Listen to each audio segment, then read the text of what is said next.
Price God. தன்னை குறித்து தேவனுக்கு கணக்கு ஒப்புவிக்க வேண்டும் சொல்லி நம்ம ரோமரில் வாசிக்கிறோம்.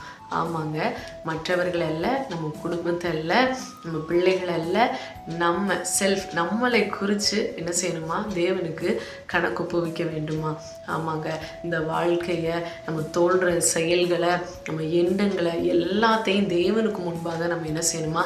பதில் சொல்ல வேண்டுமா? ஆமாங்க, மற்றவர்களை நாம் நியாயம் தீர்க்கிறத விட நாம் தேவனுக்கு பிரியமாக நடந்துக்கிறோமா என்னங்கிறத நம்ம ஆராயணும். ஆமாங்க, 2 கொரிந்தியரில் வாசிக்கிறோம், கிறிஸ்துவின் நியாயாசனத்திற்கு முன்பாக அனைவரும் நம்ம நிற்க வேண்டுமா? ஆமாங்க, அவருக்கு முன்பாக எல்லாம் வெளிப்படையாக இருக்குன்னு சொல்லி நம்ம வேதத்தில் வாசிக்கிறோம். நம்ம பேசுகிற ஒவ்வொரு காரியத்திற்கும், வீணான வார்த்தைகளுக்கும் கூட ஆண்டவர்கிட்ட என்ன செய்யணுமா? கணக்கு ஒப்புவிக்க வேண்டுமா?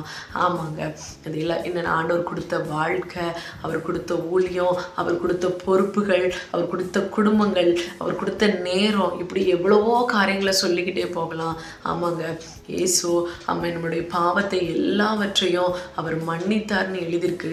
ஆனாலும் அவர் நமக்கு கொடுத்த இந்த வாழ்க்கையை, அவர் கொடுத்த இந்த ரட்சிப்பை நம்ம எப்படி பயன்படுத்திக்கிட்டோம்? அவருக்கு பிரியமானதாக இருக்கா?